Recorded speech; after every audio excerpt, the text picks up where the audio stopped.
السلام علیکم ورحمۃ اللہ وبرکاتہ۔ الحمد للہ رب العالمین والصلاة والسلام على اشرف الانبیاء والمرسلین وعلى آلہ واصحابہ اجمعین وعلى من تبعهم بإحسان إلى يوم الدين، أما بعد.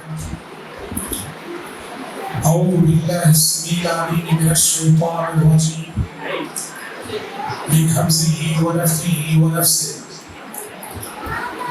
يا أيها الذين آمنوا اتقوا الله حق تقاته ولا تموتن إلا وأنتم مسلمون. محترم بھائیوں اور پردہ نشین خواتین اسلام، آج کی اس مبارک رات میں آپ بھائی بہنوں سے کچھ دیر گفتگو کرنے کے لیے میں نے نبی کریم صلی اللہ علیہ وسلم کی ایک حدیث کا انتخاب کیا ہے۔ اس حدیث کو امام ترمذی رحمۃ اللہ علیہ نے اپنی کتاب جامع الترمذی میں روایت کیا ہے، اور اس حدیث میں پیارے نبی صلی اللہ علیہ وسلم نے 3 قیمتی نصیحتیں ارشاد فرمائی ہیں۔ ایسی نصیحتیں کہ اگر 3 میں سے ایک پر بھی کما حق عمل ہو جائے تو انسان کامیاب ہو جائے، اس کا بیڑا پار ہو جائے، خوش نصیب ہوگا وہ شخص اور سعادت مند ہوگا وہ شخص جو بیک وقت ان تینوں نصیحتوں پر عمل کرے۔ حدیث کے راوی ابو ذر غفاری رضی اللہ تعالی عنہ، ابو ذر غفاری رضی اللہ تعالی عنہ کہتے ہیں کہ نبی کریم صلی اللہ علیہ وسلم نے فرمایا، اتق اللہ حیثما کنت۔ یہ پہلی نصیحت دیکھیں،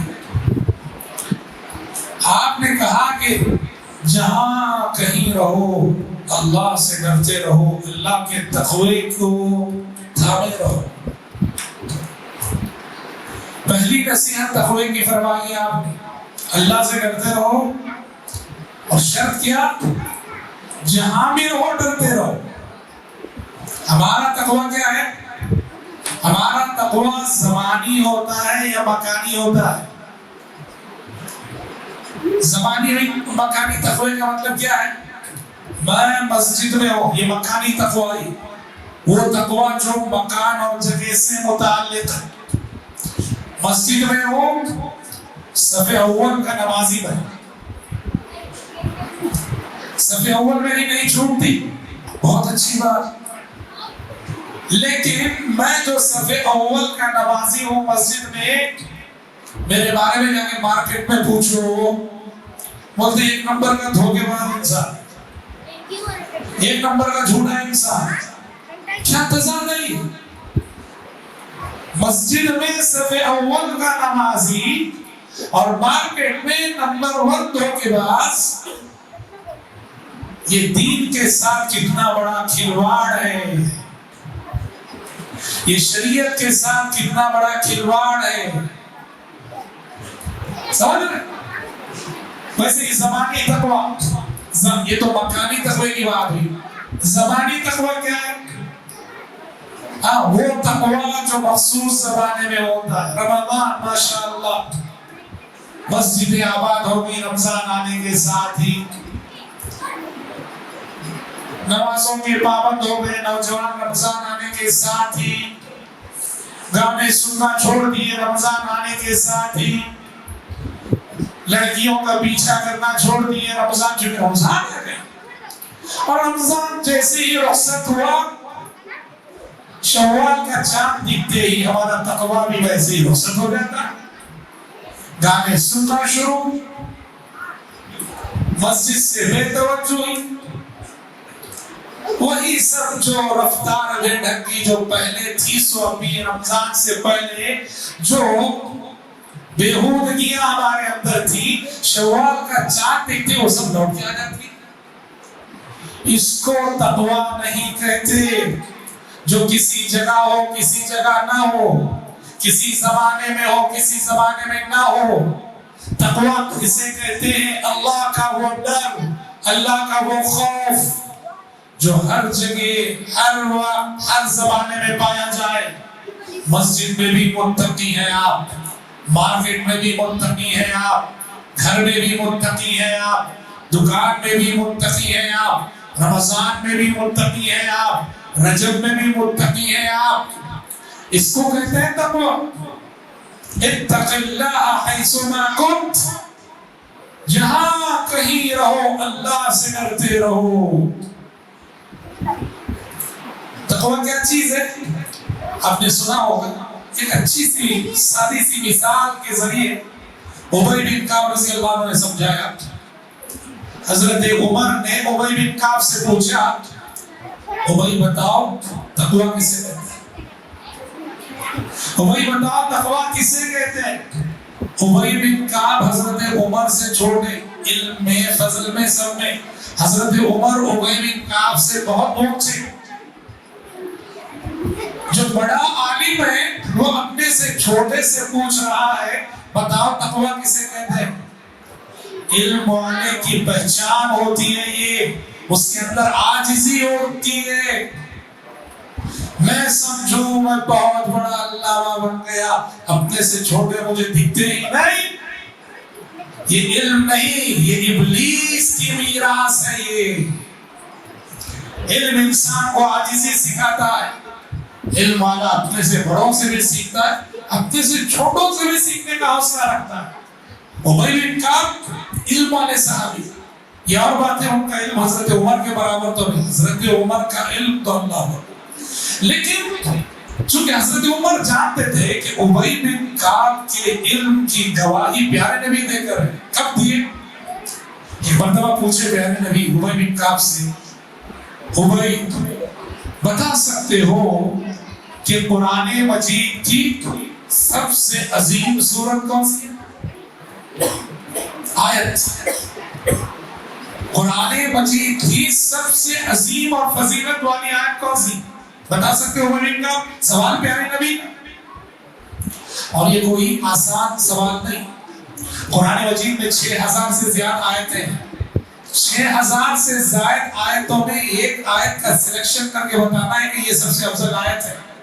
ایگزام میں ہمارے سامنے 4 چوائس رہتے ہیں، 4 میں سے ایک سلیکٹ کرنا ہوتا ہے۔ کتنی غلطیاں نہیں کرتے ہم؟ 4 میں سے ایک کا سلیکشن کرنا ہو، 10 غلطیاں آپ کرتے ہیں۔ یہاں 6000 سے زائد آیتوں میں سے ایک آیت سلیکٹ کر کے بتانا ہے کہ فلاں آیت سب سے عظیم ہے۔ یہ امتحان دے رہے ہیں پیارے نبی ابی بن کعب کا۔ تو کہا ابی بتاؤ قرآن کی سب سے عظیم آیت کون سی؟ ابی بن کعب نے کہا اے اللہ کے نبی، میں سمجھتا ہوں آیت الکرسی جو ہے یہ سب سے عظیم آیت ہے۔ بالکل کریکٹ آنسر۔ پیارے نبی کو بہت خوشی ہوئی، آپ نے ان کے سینے پہ شاباشی دیتے ہوئے تھپکی دی اور کہا لیحنک العلم ابا المنذر، اے ابو المنذر ابی بن کعب، قرآن مجید کا خصوصی علم تمہیں مبارک ہو۔ حضرت عمر جانتے تھے کہ ابی بن کعب ایسی شخصیت ہے، اس لیے پوچھا ابی بتاؤ تقوی کسے کہتے ہیں؟ ابی بن کعب نے چھوٹی سی مثال کے ذریعے سے کہا امیر المومنین، ذرا بتائیے کبھی آپ کو کسی ایسے راستے سے گزرنا پڑے، تنگ راستہ ہو، راستے کے دونوں طرف کانٹے دار جھاڑیاں ہو، دائیں جانب بھی کانٹے دار جھاڑیاں، بائیں جانب بھی کانٹے دار جھاڑیاں، راستہ تنگ ہے، کیسے گزریں گے آپ؟ حضرت عمر نے کہا راستہ تنگ، دونوں طرف کانٹے دار جھاڑیاں، احتیاط سے ایک ایک قدم رکھنا پڑے گا، پھونک پھونک کر قدم رکھنا پڑے گا، سیدھے چلنا پڑے گا۔ اگر ذرا دائیں ہٹوں گا تو میرا کپڑا دائیں جانب کی جھاڑی سے الجھ جائے گا، ذرا بائیں ہٹوں گا میرا کپڑا بائیں جانب کی کانٹیوں سے الجھ جائے گا۔ کہا امیر المومنین بس اسی احتیاط کے ساتھ زندگی گزارنے کا نام تقویٰ ہے۔ زندگی کے سفر میں بھی اسی طرح پھونک پھونک کر قدم رکھنا، اسی کا نام تقویٰ۔ یہ دیکھو حضرت ابی بن کعب رضی اللہ عنہ نے یہ جو کہا مثال کہ ایک راستہ ہے، دونوں طرف کانٹے دار جھاڑیاں ہیں، تو دونوں جھاڑیوں سے، دونوں طرف کے کانٹوں سے جو خود کو بچا کر چلے وہ متقی، یہ تقویٰ ہے۔ یہ کیا مثال ہے جانتے ہیں؟ اصل میں زندگی میں شیطان گمراہ کرنے کے لیے دو قسم کے حملے کرتا ہے، دو قسم کی جالیں بچھاتا ہے۔ متقی اسے کہتے ہیں جو ان دو حملوں میں بھی شیطان کو شکست دے۔ متقی اسے کہتے ہیں جو شیطان کی بچھائی گئی ان دونوں قسم کی جالوں سے خود کو بچائے، اسے کہتے ہیں متقی۔ کیا ہے حملے؟ دو حملے۔ شیطان پہلا حملہ کرتا ہے، اسے اہل علم کہتے ہیں شبہات کا حملہ۔ شبہات، دین کے سلسلے میں شبہ ڈال دیتا ہے، آخرت کے سلسلے میں شک ڈال دیتا ہے، اللہ کے سلسلے میں دل میں شک پیدا کر دیتا ہے۔ شکوک و شبہات کا حملہ۔ بہت سارے لوگ جن کے پاس علم نہیں رہتا شکوک و شبہات میں پڑھ کر اپنا ایمان گوا بیٹھتے ہیں۔ جو علم والے ہیں، جن کے پاس علم ہوتا ہے، شکوک و شبہات کا جواب علم دے دیتا ہے۔ تو جو علماء سے جڑے رہتے ہیں یا علماء سے پوچھ لیتے ہیں ان کے شبہات دور ہو جاتے ہیں۔ پہلا حملہ شیطان کرتا ہے شبہات کا، میرے اور آپ کے دین میں شک پیدا کرنا، شبہ پیدا کرنا اور ہمیں شبہات میں الجھا دینا، یہ پہلا حملہ۔ اگر آپ نے اللہ کے دیے ہوئے علم سے اس حملے میں خود کو بچا لیا، خود کو محفوظ کر لیا، تو شیطان اب دوسرا حملہ کرتا ہے، اسے عالم کہتے ہیں شہوات کا حملہ۔ شہوات کا حملہ۔ شہوات کیا ہے؟ انسان کے دل میں جن چیزوں کی چاہت فطری طور پر رکھی گئی نا، اس راستے سے آتا ہے۔ کیا ہے شہوتیں؟ سب سے خطرناک شہوات میں عورت کا فتنہ۔ شیطان ہوتا ہے میں اس کے عقیدے میں خلل نہیں ڈال سکا، میں اس کے دین میں شک نہیں پیدا کر سکا، یہ مضبوط عقیدے والا ہے، مضبوط ایمان والا ہے، دینداری میں مضبوط ہے۔ چلو دوسری طرف سے آتے ہیں، شہوتوں کے راستے سے آتے ہیں۔ کسی کے پاس عورت کے راستے سے آتا ہے، کسی کے پاس حرام دولت کے راستے سے آتا ہے، کسی کے پاس شہرت کے راستے سے آتا ہے۔ جو لوگ شبہات کے حملے میں شیطان کو شکست دے دیے، اس دوسرے حملے میں وہ شکست کھا جاتے ہیں، اچھے شکست کھا جاتے ہیں۔ اور اس میں سب سے بڑا فتنہ، جیسے میں نے کہا، عورت کا فتنہ۔ پیارے نبی نے فرمایا مَا تَرَكْتُ بَعْدِي فِتْنَةً أَضَرَّ عَلَى الرِّجَالِ مِنَ النِّسَاءِ، میں نے اپنے بعد مردوں کے لیے عورت سے بڑا کوئی فتنہ نہیں چھوڑا۔ عورت کب فتنہ بنتی ہے؟ جب وہ بے حیا ہو جائے، جب وہ بے حجاب ہو جائے، جب وہ بے پردہ ہو جائے، جب وہ بے غیرت ہو جائے، تب فتنہ بنتی ہے۔ تو کہا مَا تَرَكْتُ بَعْدِي فِتْنَةً أَضَرَّ عَلَى الرِّجَالِ مِنَ النِّسَاءِ۔ شیطان جس کا عقیدہ لوٹ نہیں سکا، شہوتوں کے راستے سے آتا ہے تو حرام کاری میں مبتلا کر دیتا ہے، شہرت کی طلب میں لگا دیتا ہے، پورا اخلاص چلا جاتا ہے۔ تو یاد رکھو شیطان کے ان دونوں حملوں میں جو شیطان کو شکست دے دے، شبہات کے حملے میں بھی شیطان ناکام ہو گیا، شہوات کے حملے میں بھی شیطان ناکام ہو گیا، تو آپ متقی ٹھہرے اور آپ کی دینداری تقوی کے درجے کی ٹھہری۔ اتق اللہ حیثما کنت، جہاں کہیں رہو اللہ سے ڈرو، تقوی کا دامن کبھی ہاتھ سے چھوٹنے نہ دو۔ دوسری نصیحت، جیسے میں نے کہا 3 نصیحتیں ہیں، یہ پہ بھی کما حقہ عمل ہو گیا نا، ہماری نجات ہو جائے۔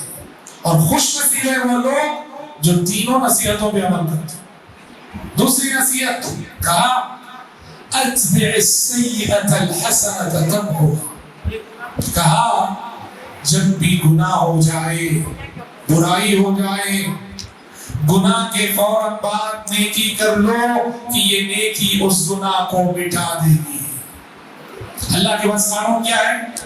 ان الحسنات یذہبن السیئات، اچھائیاں برائیوں کو ختم کر دیتے ہیں۔ ہم سب بشر ہیں، انسان ہیں، جان بوجھ کر بھی ہم گناہ کرتے ہیں، جانے میں بھی ہم سے ہوتے ہیں۔ جب بھی گناہ ہو جائے، غلطی کا احساس کر کے اچھا آج مجھ سے فلاں گناہ ہو گیا، اس کے فوراً بعد نیکی کر لو، وہ نیکی اسے مٹا دے گی۔ اور یاد رہے جتنا بڑا گناہ کیا اتنی بڑی نیکی کرو۔ ہاں، گناہ تو بڑا پاورفل کیا ہے اور نیکی وہ ڈھیلی ڈھالی کرو گے، ایسا نہیں ہوگا جی۔ گناہ جتنا بڑا ہے نیکی بھی اتنی بڑی پاورفل کرو تاکہ وہ کفارہ بن سکے اس گناہ کا۔ دیکھو، گناہ سے استغفار کا ایک طریقہ ہے توبہ۔ جب بھی غلطی ہو جائے توبہ کرنا، استغفار کرنا، اللہ کی جناب میں رونا گڑ گڑانا، یہ ایک طریقہ ہے توبہ و استغفار۔ گناہوں سے توبے کا دوسرا طریقہ یہ غلطی کا احساس کر کے مجھ سے فلاں غلطی ہوئی ہے، اسے مٹانا ہے، اسے مٹانے کی نیت سے نیکیاں کرنا۔ دیکھو حضرت عمر بن خطاب رضی اللہ عنہ اپنے بارے میں بولتے ہیں کہ بہت بڑی غلطی میں کر بیٹھا پیارے نبی کے ساتھ۔ کب؟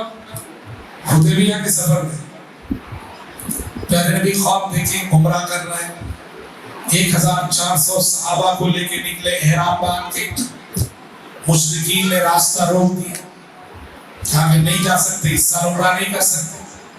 اب دونوں طرف سے بہرحال کافی گفتگو کے بعد کمپرومائز ہوا، کمپرومائز اور صلح اس بات میں ہوئی کہ اس سال واپس چلے جانا، آئندہ سال آگے عمرہ کریں۔ اب وہاں مشرکین کی جانب سے جب صلح ہو رہی تھی، کمپرومائز ہو رہا تھا، مشرکین کی جانب سے زبردستی کی شرطیں تھوپی جا رہی تھی اور پیارے نبی تسلیم کر رہے تھے، اوکے اوکے بول رہے تھے۔ کیسے؟ کہا اس سال واپس جانا، آئندہ سال تمہیں پرمیشن دیں گے عمرہ کرنے کی۔ پیارے نبی نے کہا منظور ہے، ٹھیک ہم واپس جائیں۔ یہاں خود صحابہ جذبات میں آتے، سمجھ رہے؟ یہ ہے ہمارے نوجوانوں کے لیے جو ہر ایکشن پر ریاکشن دکھانے کا مزاج رکھتے ہیں نا۔ سنو، یہ زندگی میں جیت ہمیشہ جیت کر نہیں حاصل ہوتی، زندگی میں بسا اوقات جیت ہار کے راستے سے بھی آتی۔ سمجھنا نہیں بات؟ جو دبنا نہیں جانتا اسے ابھرنا بھی نہیں جانتا، جو جتنے سے دبے گا وہ اسی زور سے ابھرے گا۔ کیا ہوا؟ ایک تو کہا کہ اس سال واپس جانا تو عمرہ کرنے ہم نہیں دیں گے۔ پیارے نبی نے کہا منظور ہے، ٹھیک۔ لیکن ایک بات جہاں صحابہ کا حوصلہ جواب دے گیا، مشرکین بولے مدینے والوں میں سے کوئی اگر تمہارے لوگوں میں سے مکے کو آ گیا ہے نا، ہم واپس نہیں کریں گے، ہم روک لیں گے اس کو۔ ہمارے مکے والوں میں سے کوئی اگر تمہارے پاس مدینہ آئے نا، تم روکنا نہیں، واپس کرنا۔ پیارے نبی نے کہا منظور ہے۔ یہاں حضرت عمر سے رہا نہیں گیا، جلالی شخصیت، روتن شخصیت، ہاں پہلے ہی عمرہ جو کینسل ہو رہا ہے واپس ہو رہا ہے، وہ عزم میں ہو رہی، اور یہاں پیارے نبی نے یوں دب کر مان لیا ان کا آدمی آئے تو واپس کر دینا اور ہمارا آدمی جائے گا تو واپس نہیں آئے۔ پیارے نبی کا منظور۔ حضرت عمر آئے، اللہ کے نبی آپ اللہ کے سچے نبی ہیں؟ کہا بالکل سچا نبی۔ آپ نے کہا تھا نہیں کہ ہم عمرہ کرنے والے ہیں؟ کہا ضرور کہا تھا کہ عمرہ کرنے والے ہیں، مگر یہ کب کہا تھا کہ اسی سال کرنے والے ہیں؟ ہاں؟ یہ بات چیت چل رہی تھی، ابو بکر آتے، ابو بکر صدیق رضی اللہ عنہ نے آگے کہا عمر اللہ کے نبی اللہ کے نبی سے تکرار کر رہے ہو، اللہ سے ڈرو۔ خاموش ہو گئے حضرت عمر۔ یہاں حضرت عمر خاموش ہو گئے۔ اب سب پریشان ہو کے جا رہے، آسمان سے وحی آئی، اِنَّا فَتَحْنَا لَكَ فَتْحًا مُبِينًا، اے پیغمبر آج ہم نے آپ کو بہت بڑی فتح اور بہت بڑی جیت عطا کی. صحابہ جس کو ہار سمجھ رہے تھے آسمان سے آنے والی وحی نے کہا یہ بہت بڑی جیت ہے تمہاری. کیسے جیت ہوئی؟ بات کے حالات کو دیکھو تو سمجھ میں آئے گا. صلح حدیبیہ کے نتیجے میں اس کے بعد اسلام اتنی رفتار سے بڑا اور پھیلا. 6 ہجری میں جب آپ عمرہ کرنے کے اس سفر میں آئے تھے آپ کے ساتھ صرف 1400 صحابہ تھے. 2 سال بعد صرف 8 ہجری میں جب مکہ فتح کرنے کے لیے گئے 10,000 صحابہ تھے. سمجھ رہے؟ جیت بسا اوقات ہار کے راستے سے گیا. جب مجھے کہنا کیا ہے، حضرت عمر کہتے ہیں اِنَّا فَتَحْنَا لَكَ فَتْحًا مُبِينًا کی وحی آنے کے بعد مجھے بہت شرح صدر ہو گیا اور مجھے اپنی غلطی کا شدید احساس ہوا کہ پیارے نبی کے ساتھ میں نے کیسے ایسی سخت کلامی کر دی. حضرت عمر کہتے ہیں اپنی اس ایک غلطی کو یاد رکھ کر باقی زندگی میں نے اس غلطی سے کو مٹانے کے لیے بہت ساری نفل نمازیں پڑھی، بہت سارے نفل روزے رکھے، بہت سارا صدقہ خیرات کیا کہ پروردگارا یہ نیکی اس لیے کر رہا ہوں کہ وہ جو حدیبیہ کے سفر میں پیارے نبی سے مجھ سے سخت کلامی ہو گئی اس کو معاف کرو. یہ ہے کہ اتبع السیئۃ الحسنۃ تمحوها. جب بھی گناہ ہو جائے، برائی ہو جائے، گناہ کے فوراً بعد نیکی کر لو، نیکی اس گناہ کو مٹا دے گی. اچھا اس میں بات یاد رکھیں، ایسا نہیں کہ گناہ کے بعد ہونے والی نیکی ہی کفارہ بنتی ہے، ایسا نہیں.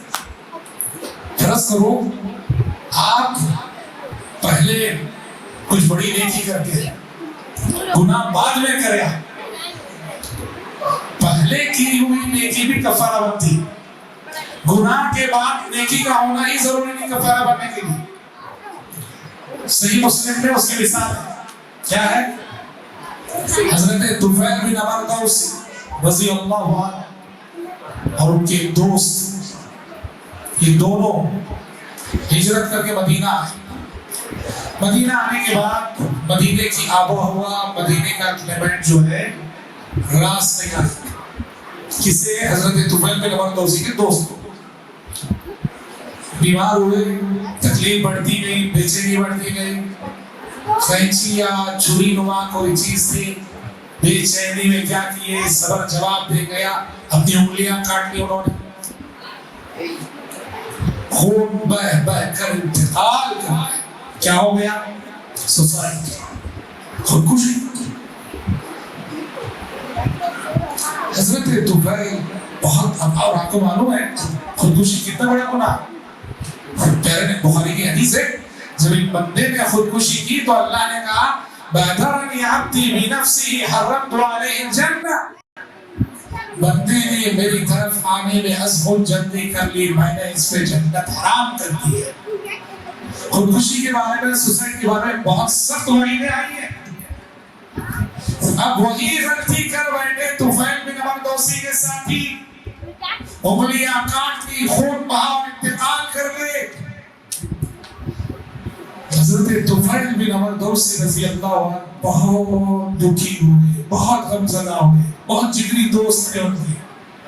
کہا کہ اتنی بڑی قربانی دینے کے بعد، اسلام قبول کرنے کے بعد، ہجرت کرنے کے بعد، اپنا وطن چھوڑ کے مدینہ ہجرت کر کے آئے، اتنی بڑی نیکی کرنے کے بعد اتنا بڑا گناہ کر بیٹھا. اللہ کا بندہ خودکشی کر کے دنیا سے اور ٹینشن میں رہتا.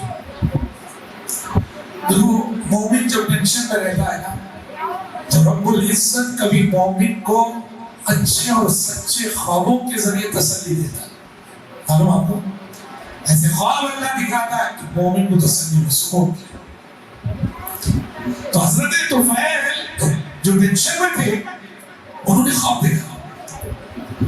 خواب میں دیکھا کہ ان کی جو ساتھی جنہوں نے سوسائڈ کر لیا تھا، خودکشی کر لی تھی، اچھی حالت میں کھڑے ہیں، اچھی حالت میں کھڑے ہیں.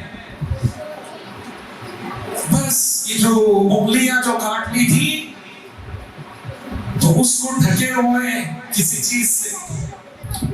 حضرت طفیل نے خواب میں پوچھا اپنے ساتھی کو دیکھ کر, کہا کہ اللہ کے بندے اتنی بڑی غلطی کر کے دنیا سے گئے تھے, اللہ نے تمہارے ساتھ کیا معاملہ کیا؟ انہوں نے جواب دیا, سچ ہے بہت بڑا گناہ کر کے میں اللہ کے پاس گیا, لیکن غفر لی بہجرتی,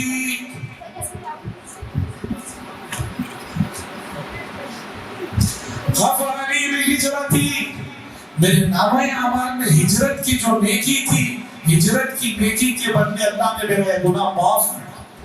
ہجرت اسلام قبول کر کے اپنے گاؤں کو چھوڑ کے جو مدینہ آئے تھے نا, وہ غفر لی بہجرتی, ہجرت کی نیکی کے بدلے اللہ نے میرے گناہ معاف کیا. حضرت طفیل نے پوچھا, اچھا یہ جو ہاتھ ڈھکے ہوئے یہ کس لیے؟ کہا قیل لی لن نصلح بک ما افسدت, کہا مجھے معاف تو کر دیا گیا مگر یہ بھی کہا گیا ہے کہ تم نے اپنے جسم کے جس حصے کو اپنے طور پہ بگاڑ لیا پھر اسے نہیں بنائے گی. اتنا خواب دیکھ کر حضرت طفیل جاگے, فجر کی نماز میں پیارے نبی کی خدمت میں حاضری دی اور پیارے نبی کے آگے سارا خواب عرض کیا. آپ نے کہا سچا خواب ہے, سچا خواب ہے, اور آپ نے ہاتھ اٹھا کے دعا کی, اللہم ولیدیہ فاغفر, پروردگارا اپنے بندے کے ہاتھوں کو بھی معاف فرما دے, وہ ہاتھوں کی بھی بخشش ہو. اللہ اکبر. دیکھو ہجرت پہلے کی کیوں نہیں, گناہ سوسائڈ کرنے کا بعد میں ہوا, پہلے کی ہوئی نیکی بعد میں ہونے والے گناہ کا کفارہ ہے. اس لیے میرے بھائیوں, مجھ سے اور آپ سے نہیں معلوم کتنے بڑے بڑے گناہ ہو رہے ہیں. مجھے بھی چاہیے اور آپ کو بھی چاہیے اپنے نامہ اعمال میں کچھ ایسی نیکیاں بھی لے کے چلے جائیں جو اللہ رب العزت کے پاس ہمارے لیے سفارشی ہونا ہے. دوسری نصیحت, اتبع السیئۃ الحسنۃ تمحوھا, کہ جب بھی گناہ ہو جائے گناہ کے بعد نیکی کر لو, وہ نیکی اس گناہ کو مٹا دے گی.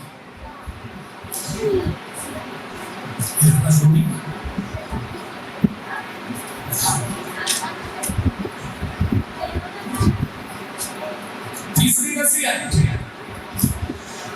وخالق الناس بخلق حسن, خالق الناس بخلق حسن, کہ لوگوں کے ساتھ ہمیشہ اچھے اخلاق سے پیش آؤ. دیکھو میں بولے نا, تینوں نصیحت میں ہر نصیحت اپنی جگہ نجات دلانے والی. لوگوں کے ساتھ اچھے اخلاق سے پیش آؤ. اخلاق یہی ہماری پہچان ہے, انسان ہونے کی دلیل ہے, مومن ہونے کی دلیل ہے. جس کے پاس اخلاق نہیں اسے مسلمان اور مومن تو مجھے انسان کہنا انسانیت کی توہین ہے. ہمیں اور آپ کو کائنات کی دوسری مخلوقات سے ممتاز کرنے والی چیز یہی اخلاق ہے, کیریکٹر ہے. بھائی ہڈی پھینکیں گے, کتوں کی عادت ہے وہ لڑکے ہی کھائیں گے, کتے کبھی بانٹ کے نہیں کھاتے. سمجھ نہیں بات, کتے لڑکے ہی کھائیں گے کیونکہ وہ کتا ہے. میں انسان ہوں, مجھے چاہیے کہ میں بانٹ کے کھاؤں, میں بانٹ کے کھاؤں. میرے بھائی یہاں بیٹھا ہے, میرے بھائی وہاں بیٹھا ہے, میرے بھائی سب کو دوں, آپ بھی لو, آپ بھی لو, آپ بھی لو. یہ میری انسانیت ہے.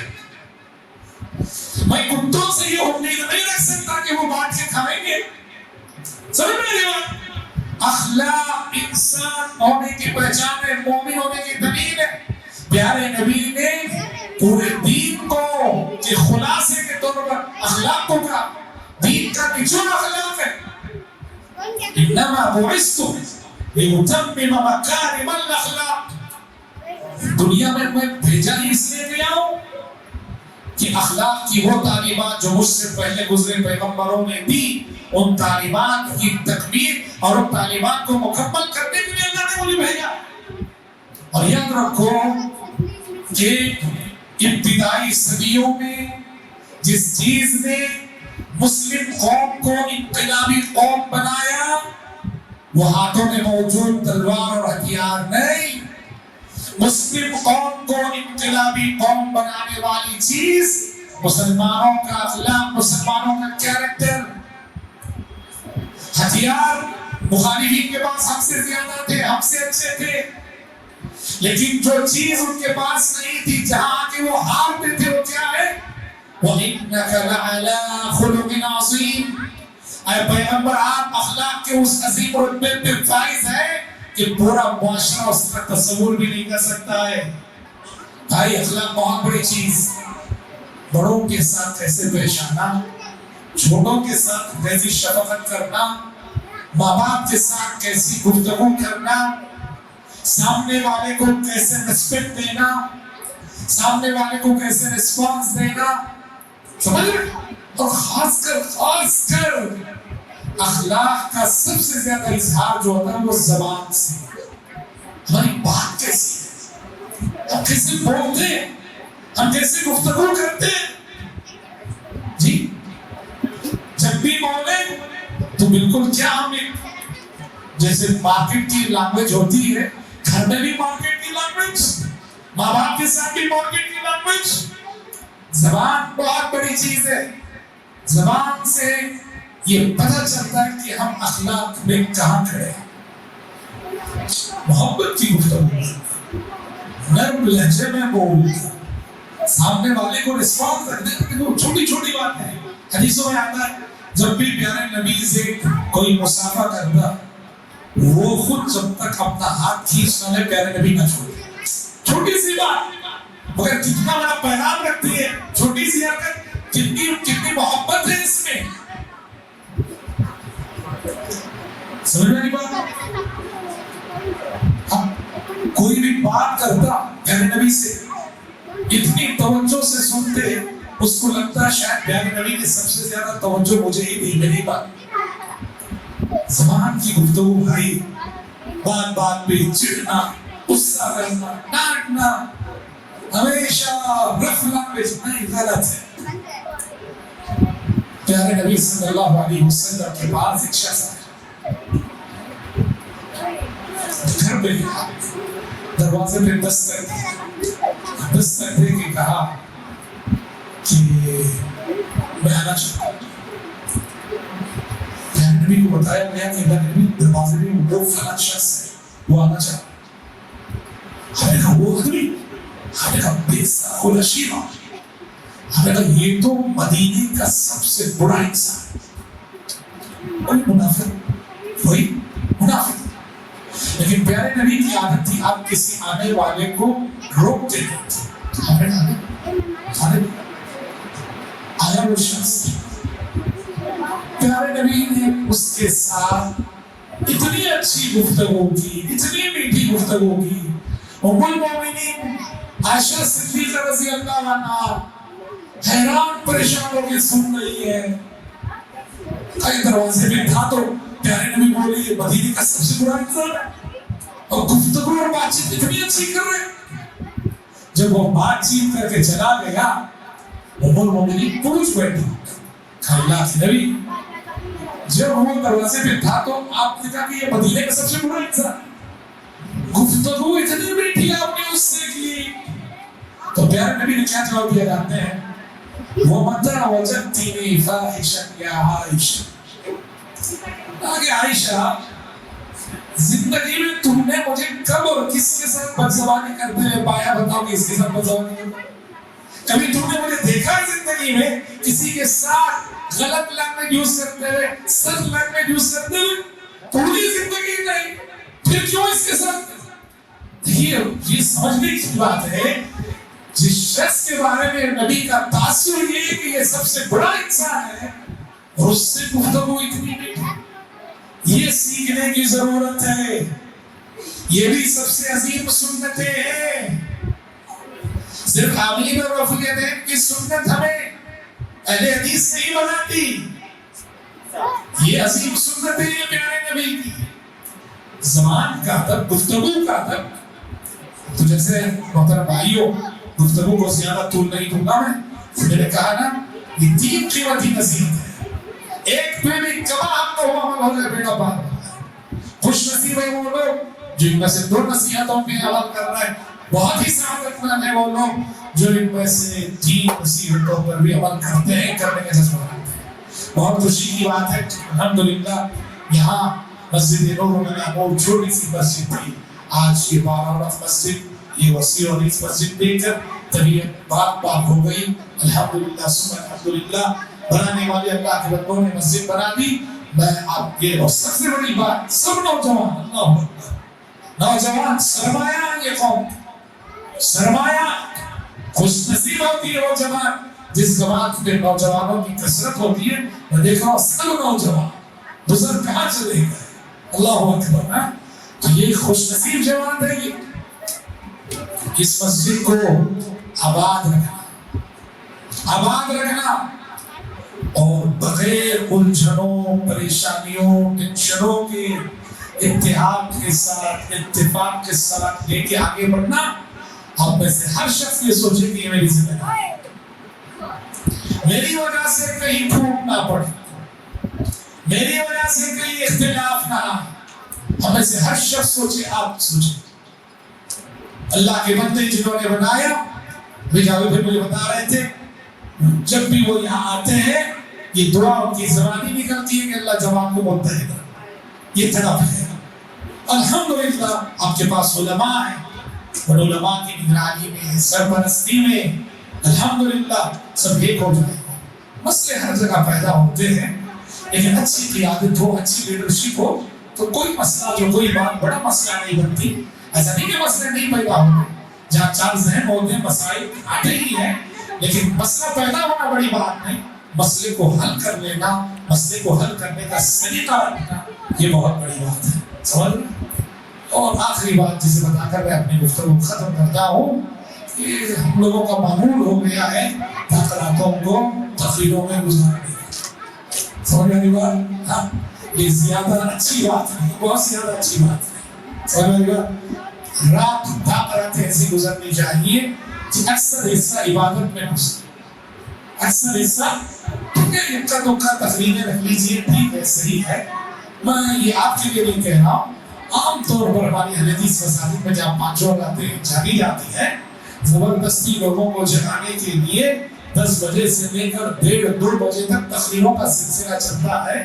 اس میں جو اللہ کے بندے، اب دیکھو میں تقریر کر رہا ہوں، یہ ہمارے بھائی جو اعتکاف میں ہیں ان میں سے کوئی عبادت کا، ذکر کا، تلاوت کا ارادہ بھی کیا ہوگا، ہر کسی ایک صدر بھی، ایک لائن بھی نہیں پڑھنے ہوا ہوگا۔ عبادت کرنے والوں کو بہت ڈسٹرب ہوتا ہے، اور عبادت اصل مقصد ہے، سمجھ رہے؟ تو اس وجہ سے یہ پیغام یہ بھی کہ تقاریر کے پروگرام کو کم سے کم کرنا، سامنے 11 مہینے سننے اور بولنے کے لیے بس یہ عمل کرنے کا مہینہ ہے۔ 11 مہینے جو سنے ہیں، بولے ہیں، اس میں عمل کر کے دکھانا ہے اس مہینے میں۔ بس رب العزت سے دعا ہے کہ پروردگار میری اور آپ کی غفلتیں جو اس ماہ رمضان میں ہوئی ہیں، ہماری غفلتوں کو معاف فرمائے، اور اپنے فضل و کرم سے رب العالمین ہم سب کو درگزر فرمائے، اپنے فضل و کرم سے ہم سب کو اللہ تعالیٰ ہمارے جہنم سے آزادی نصیب فرمائے، اپنے فضل و کرم سے اللہ تعالیٰ ہم سب کو جنت الفردوس کا داخلہ نصیب فرمائے۔ اللہم انک عفو تحب العفو فاعف عنا، اللہم انک عفو تحب العفو فاعف عنا، اللہم انک عفو تحب العفو فاعف عنا، وصلی اللہ وسلم على خير خلقه محمد وآله وصحبه أجمعين. السلام عليكم ورحمة الله وبركاته.